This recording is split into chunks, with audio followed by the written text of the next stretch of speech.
అండి అందరికీ నమస్కారం. తమిళనాడులో గవర్నర్ చేస్తుంది కరెక్టా? తప్పా? అసలు గవర్నర్ చేయాల్సింది ఏంటి? చేస్తుంది ఏంటి? మన దేశంలో రాజ్యాంగం ఏం చెప్తుంది? చట్టాలు ఏం చెప్తున్నాయి? సాంప్రదాయాలు ఏం చెప్తున్నాయి? పాత విషయాలు ఎలా ఉన్నాయి? ఈ ఇన్నాళ్ళ స్వతంత్ర భారతదేశంలో, ఇన్ని దశాబ్దాల స్వతంత్ర భారతదేశంలో ఇప్పటివరకు జరిగిందేంటి? ఇప్పుడు జరుగుతుందేంటి? క్లియర్ కట్‌గా మాట్లాడుకునేటువంటి ప్రయత్నం మనం చేద్దాం. మీకు మామూలుగా అయితే సీఎంని అపాయింట్మెంట్ చేసే అధికారం గవర్నర్కే ఉంది. రాజ్యాంగంలోని అధికరణ 164 ప్రకారం సీఎంని అపాయింట్మెంట్ చేసే అధికారం గవర్నర్కు ఉంది. తర్వాత క్యాబినెట్ మంత్రుల్ని కూడా గవర్నరే అపాయింట్మెంట్ చేస్తాడు. బట్ ఆ క్యాబినెట్ మంత్రులు ఎవరు అన్నది సీఎం నిర్ణయం మేరకు, సీఎం అభిప్రాయం మేరకు సీఎం చెప్పిన వాళ్ళని, ఆల్రెడీ ముఖ్యమంత్రి చెప్పిన వాళ్ళని క్యాబినెట్ మంత్రులుగా ప్రమాణ స్వీకారం చేపిస్తాడు గవర్నర్. ఇంతవరకు ఓకే. అయితే సీఎంగా ఎవరిని ప్రమాణ స్వీకారం చేపించాలి? ఇక్కడ చాలా క్లియర్గా మాట్లాడుకోవాలి. మామూలుగా ఏంటంటే అసెంబ్లీలో ఉన్న సభ్యుల సంఖ్యలో సగానికంటే ఒక్క సంఖ్య అన్నా ఎక్కువ ఉండాలి. దాన్ని మ్యాజిక్ ఫిగర్ అంటారు. ఆ మ్యాజిక్ ఫిగర్కి ఏ పార్టీ అయితే రీచ్ అయిద్దో, లేదా ఏ కూటమి అయితే రీచ్ అయిద్దో, ఆ కూటమి నాయకుడిని లేదా ఆ పార్టీ నాయకుడిని ముఖ్యమంత్రిగా అపాయింట్మెంట్ చేయాలి. ఒకవేళ ఏ పార్టీకి లేదా ఏ కూటమికి మ్యాజిక్ ఫిగర్ రాలేదనుకోండి, ఏం చేయాలి? 2 రకాల సాంప్రదాయాలు ఉన్నాయి. దీనికి 2 రకాల సాంప్రదాయాలు ఉన్నాయి భారతదేశంలో. ఇదే మ్యాజిక్ ఫిగర్కి చేరుకోకపోవడం కొత్త ఏం కాదు. 2 రకాల సాంప్రదాయాలు ఉన్నాయి. మొదటిది, ఉన్నంతలో సింగిల్ లార్జెస్ట్ పార్టీ ఎవరు ఎక్కువ స్థానాలు గెలిచారు, ఏ పార్టీ లేదా ఏ కూటమి ఎక్కువ స్థానాలు గెలిచింది చెక్ చేసుకోవాలి. ఆ పార్టీని ఇన్వైట్ చేయాలి గవర్నమెంట్ ఫామ్ చేయడానికి. చేసిన తర్వాత మళ్ళీ మ్యాజిక్ ఫిగర్ అనేది చాలా ఇంపార్టెంట్ కదా. కాబట్టి ఆ రోజే డెడ్ లైన్ పెట్టాలి. నీకు ఇన్ని రోజులు సమయం ఇస్తున్నాను, నువ్వు అసెంబ్లీ వేదిక నీ బలాన్ని చూపించుకో. నీకు మ్యాజిక్ ఫిగర్ ఉందా? ఓకే. లేకపోతే నీ గవర్నమెంట్ డిజాల్వ్ అయ్యే అవకాశం ఉంటుందని చెప్తే ఆ ఏర్పడ్డ ముఖ్యమంత్రి అసెంబ్లీ వేదికగా బల నిరూపణ చేసుకోవాలి. బల నిరూపణ అసెంబ్లీలోనే జరగాలి, లేదా చట్టసభలోనే జరగాలి. పార్లమెంట్ అయితే లోక్సభలో జరిగిద్ది, రాష్ట్రం అయితే శాసనసభలో జరిగిద్ది. అక్కడే జరగడానికి. రెండోది, ఆ మ్యాజిక్ ఫిగర్ కూడా ఇందా నేను చెప్పాను కదా, ఏదో మొత్తం ఉన్న సభ్యులు సగానికంటే ఎక్కువ అని చెప్పేసి. కానీ ఇంకొకటి ఉంది ఇక్కడ. అదేంటంటే ఏ రోజైతే బల పరీక్ష జరిగిద్దో, ఆ బల పరీక్ష జరుగుతున్న రోజు సభకి కోరానికంటే ఎక్కువ మంది సభ్యులు హాజరయ్యి ఉండాలి. కోరం ఉంటేనే బల పరీక్షకి సిద్ధం. ఆ కోరానికంటే ఎక్కువ మంది సభ్యులు ఉన్నప్పుడు ఆ హాజరైనటువంటి సభ్యుల్లో, ఆ రోజు సభలో ఉన్నటువంటి సభ్యుల్లో సగానికంటే ఒకళ్ళు ఎక్కువగా ఉన్న సరిపోయింది. మొత్తం సభ్యులు కూడా అవసరం లేదు. ఆ రోజు సభలో ఉన్న సభ్యుల్లో సగానికంటే ఒక్క సభ్యుడు ఎక్కువగా ఓటేసినా సరే ఆ గవర్నమెంట్ ఫామ్ అయిపోయినట్టే లెక్క, ఆ గవర్నమెంట్ బల పరీక్షలో పాస్ అయినట్టే లెక్క. అప్పుడు ఎవరైతే ముఖ్యమంత్రిగా ఉన్నారో అతను ముఖ్యమంత్రిగా కంటిన్యూ అవుతారు. ఇప్పుడు ఎగ్జాంపుల్, విజయ్కి ప్రమాణ స్వీకారం చేశాడు. విజయ్ అసెంబ్లీకి బల నిరూపణ కోసం వెళ్ళాడు. ఆ రోజు అసెంబ్లీకి అన్నాడీఎంకే ఎమ్మెల్యే రాలేదనుకోండి, ఆ గైరాజరు అయ్యారనుకోండి, వాకౌట్ చేసో బైకాట్ చేసో వాళ్ళు అసెంబ్లీకి రాలేదు. ఉన్న పార్టీలు డిఎంకే, టీవీకే, మిగతా చిన్న పార్టీలు ఉన్నాయి. అప్పుడు అసలు అన్నాడీఎంకే ఎమ్మెల్యేలు హాజరు కాలేదు కాబట్టి అప్పుడు ఉన్న సభ్యులు, అన్నాడీఎంకే ఉన్నటువంటి 47 మంది సభ్యులు తీసేస్తే 200 మంది కూడా ఉండరు, 200 మంది కూడా ఉండరు. అప్పుడు విజయ్కి ఆల్రెడీ 107 మంది సభ్యులు ఉన్నారు కాబట్టి కాంగ్రెస్ మద్దతు కూడా అవసరం లేకుండా మెజార్టీ వచ్చేసింది. ఆ రోజు అసెంబ్లీలో ఎంతమంది సభ్యులు ఉన్నారో అంతమందిలో సగానికంటే ఎక్కువ ఉంటే సరిపోయింది. ఇప్పుడు గవర్నర్కి టెక్నికల్ పాయింట్ తెలుసు, అందుకనే విజయ్ని ప్రమాణ స్వీకారం చెప్పించట్లే. విజయ్ ఏదో ఒక మేనేజ్, సీఎం సీట్లో కూర్చున్నా అంటే ఏదో ఒక మేనేజ్ చేసి కొంతమంది ఎమ్మెల్యేని అసెంబ్లీకి రాకుండానే చేస్తాడు, లేదా కొంతమంది ఎమ్మెల్యేలు, అన్నాడీఎంకే పార్టీ ఎమ్మెల్యేలో, డిఎంకే పార్టీ ఎమ్మెల్యేలో ఎవరో ఒకళ్ళు విజయ్తో టైప్ అవుతారు. వాళ్ళు ఇప్పుడు ఓపెన్గా చెప్పరు, బల పరీక్ష నాటికి విజయ్కి ఓటేస్తారు. ఆ విషయం గవర్నర్కి తెలుసు. అందుకే విజయ్ ప్రమాణ స్వీకారాన్ని ఆపుతున్నాడా అనేది ఇక్కడ పాయింట్.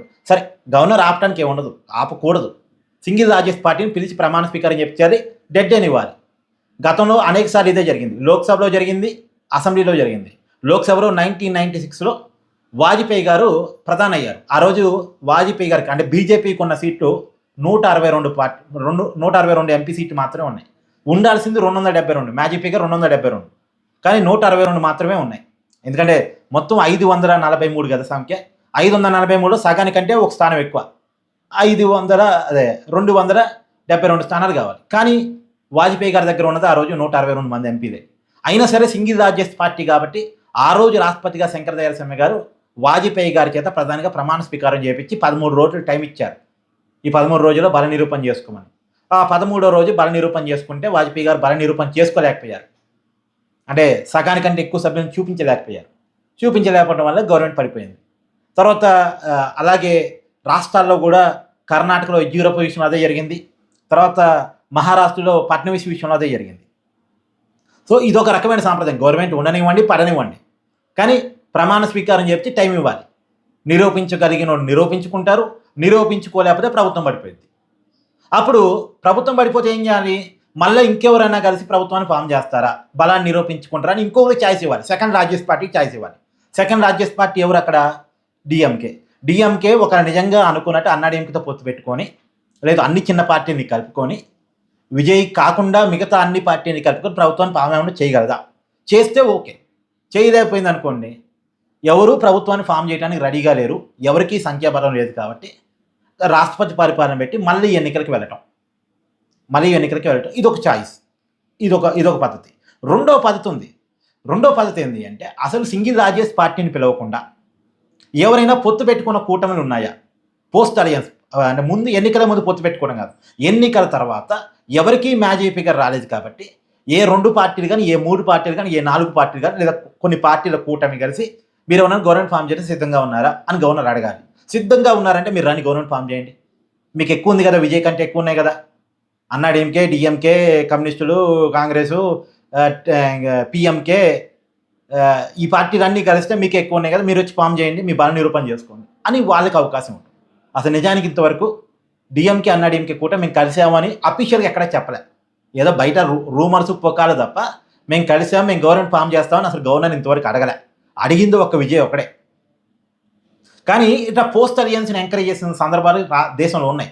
ఎగ్జాంపుల్ గోవాలో కాంగ్రెస్ పార్టీకి ఏమో 17 సీట్లు వచ్చాయి, బీజేపీకి ఏమో 14 వచ్చాయి. కానీ బీజేపీ వాళ్ళు ఏం చెప్పారంటే గవర్నర్ని కలిసి, మాకు ఆల్రెడీ ఫ్రెండ్స్ ఉన్నారు, అంటే మాకు సపోర్ట్ చేసే వాళ్ళు ఉన్నారు, మేము కాంగ్రెస్ కంటే ఎక్కువ సంఖ్య చూపిస్తాం అని చెప్పేసి వేరే పార్టీల లేఖలు కూడా చూపిస్తే అప్పుడు బీజేపీకి అవకాశం ఇచ్చారు అక్కడ గవర్నర్. గోవా గవర్నమెంట్ ఏర్పడినప్పుడు, బీజేపీ గవర్నమెంట్ ఏర్పడినప్పుడు అది కంటిన్యూ కూడా అయింది. తర్వాత ఇంకొక ఎగ్జాంపుల్ కూడా ఉంది. ఏది? మణిపూర్లో కూడా కాంగ్రెస్ పెద్ద పార్టీ, సింగిల్ లార్జెస్ట్ పార్టీ, కానీ బీజేపీ అండ్ మిగతా మిత్రపక్షాలను కలుపుకొని గవర్నమెంట్ ఫామ్ చేసింది. నిజానికి ఇవన్నీ కూడా ఎన్నికల తర్వాత పొత్తులే, ఎన్నికల ముందు పొత్తులు కూడా కాదు.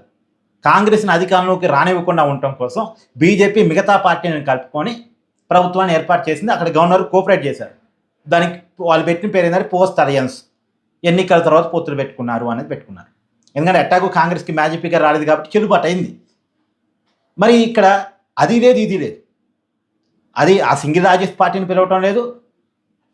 రెండోది అసలు పోస్ట్ అలయన్స్ పెట్టుకున్నటువంటి పార్టీని పిలవటం లేదు. పోస్ట్ అలయన్స్ అసలు ఇక్కడ ఎవడు కూడా పెట్టుకున్నామని చెప్పలే. ఇంతవరకైతే ఓపెన్గా చెప్పలే. పోస్ట్ అలయన్స్ అనే ఆప్షన్ ఇక్కడ లేదు. సింగిల్ లార్జెస్ట్ పార్టీ అనే ఆప్షన్ మాత్రమే తమిళనాడులో ఉంది. మీకు ఇంకా కావాలంటే ఉదాహరణ ఉన్నాయండి.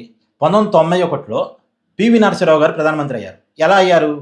నిజానికి నిందా చెప్పినట్టు ప్రధానమంత్రి కావాలి అంటే, లేదా ఒక పార్టీ అధికారంలోకి రావాలంటే పార్లమెంట్లో అయితే 272 ఎంపీలు కావాలి. ఆ రోజు కాంగ్రెస్ పార్టీకి ఉంది 252. అంటే ఇంకా అధికారానికి 20 సీట్లు తక్కువలో ఉన్నారు. 20 సీట్లు తక్కువలో ఉన్నప్పటికీ అప్పుడు సిపిఐ వాళ్ళు బయట నుంచి మేము మద్దతు ఇస్తామని చెప్పారు. అసలు సిపిఐ ఆ రోజు లేఖ ఇచ్చినట్టు కానీ, బల నిరూపణ జరిగినట్టుగా బల నిరూపణ కూడా జరగలే. సిపిఐ మద్దతు ఇచ్చిందో లేదో కూడా తెలియదు. కానీ పివి నరసింహరావు గారి గవర్నమెంట్ అయితే 5 సంవత్సరాలు ఉంది. మైనార్టీ గవర్నమెంట్ 5 సంవత్సరాలు ఉంది.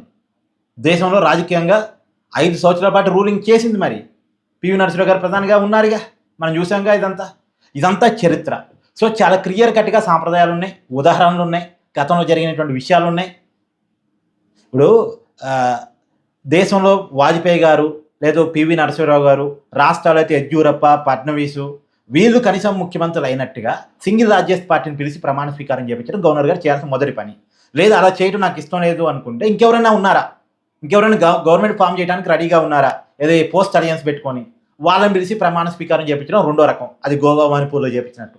ఇది కాదు, అది కాదు, అసలు నేను డెసిషన్ తీసుకోవట్లేదు, మీరు సంఖ్యాబలం చూపిస్తేనే నేను ప్రమాణ స్వీకారం చేపిస్తాననేటువంటి హక్కు గవర్నర్కి నిజానికి లేదు. ఇప్పటివరకు ఆ సాంప్రదాయం లేదు.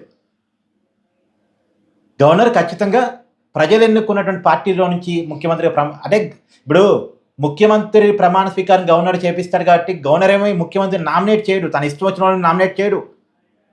తనకి టీ ఇచ్చినోడిని, తన కాఫీ ఇచ్చినోడిని, తన ఇష్టం వచ్చినోడిని ఏమి చేయడు, చేయడానికి కూడా లేదు. ఎవరిని ముఖ్యమంత్రిగా ప్రమాణ స్వీకారం చేయించాలంటే క్లియర్ కట్ ఇండికేషన్స్ ఉన్నాయి, క్లియర్ కట్ సాంప్రదాయాలు ఉన్నాయి, క్లియర్ కట్ రూల్స్ ఉన్నాయి. ఇంకోటి కూడా చెప్పడం మర్చిపోయి, ఎస్ఆర్ బొమ్మాయి కేసు ఉందండి. S R Bommai versus union government ఇండియాతో ఆ కేసులో చాలా క్లియర్ కట్గా సుప్రీంకోర్టు రూలింగ్ ఉంది. బలపరీక్ష జరగాల్సింది గవర్నర్ ముందు కాదు, గవర్నర్ ఆఫీస్లో కాదు, గవర్నర్ ఇంట్లో కాదు, ఈవెన్ దో పార్లమెంట్ అయితే రాష్ట్రపతి భవన్లో కాదు, బహిరంగ సభల్లో కాదు. ఎక్కడ జరగాలి బల బల నిరూపణ? చట్టసభల్లోనే జరగాలి. ఇది సుప్రీంకోర్టు రూలింగ్ ఉంది. మరి బల నిరూపణ గవర్నర్ అడుగుతున్నాడు ఏంటి? సుప్రీంకోర్టు రూలింగ్ ఆల్రెడీ ఉండగా కూడా గవర్నర్ ఎవరు అడగటానికి? గవర్నర్కి ఏం హక్కు ఉంది? బల నిరూపణ జరగాల్సింది అసెంబ్లీలో బల నిరూపణలో ఫెయిల్ అయితే గవర్నమెంట్ డిజాల్వ్ అయింది. ఇది ఇంకోటి కూడా ఉంది. పూంచ్ కమిషన్ రిపోర్ట్లు ఉన్నాయి, ఏమైనా సర్కారియా కమిషన్ రిపోర్ట్లు ఉన్నాయి. ఇవన్నీ కూడా రికమెండేషన్స్, పాటించవచ్చు పాటించకపోవచ్చు. కానీ సర్కారియా కమిషన్ కానీ పూంచ్ కమిషన్ కానీ చాలా క్లియర్గా చెప్పాయి. ఏమని చెప్పాయి?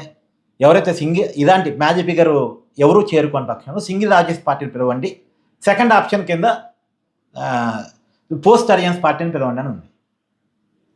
ఇన్ని ఉండంగా కూడా వీటన్నిటిని పక్కన పెట్టి తన విశేషాధికారాలనే పేరుతోటి